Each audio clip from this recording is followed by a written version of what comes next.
What's up mga kagulong? Andito tayo ngayon sa Social Center para tikman ang kanilang beef cooking contest ngayong araw na to. Tara, samahan niyo ako tikman ang lotong masbateño. Ang layunin nito ng patimpalak ay para mapakilala at mas develop ang gawang masbateño, lalong-lalo na ang mga pagkain nito na dinaluhan at sinalihan ng mga iba't ibang kilalang mga restaurant owner at mga chef dito sa probinsya ng Masbate. Isa din sa layunin nito ay para makagawa sila ng isang local Masbateño products na sure na may pagmamalaki ng mga bawat Masbateño.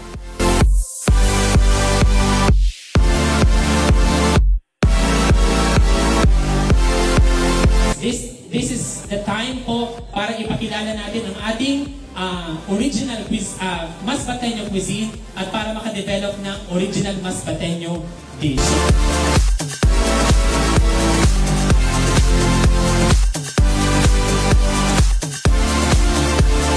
Kwentuhan ko naman kami, paano ito nagawa? Parang ang sarap, parang may mga yellow, may oranges, sir. What's your, tell us something about your dish.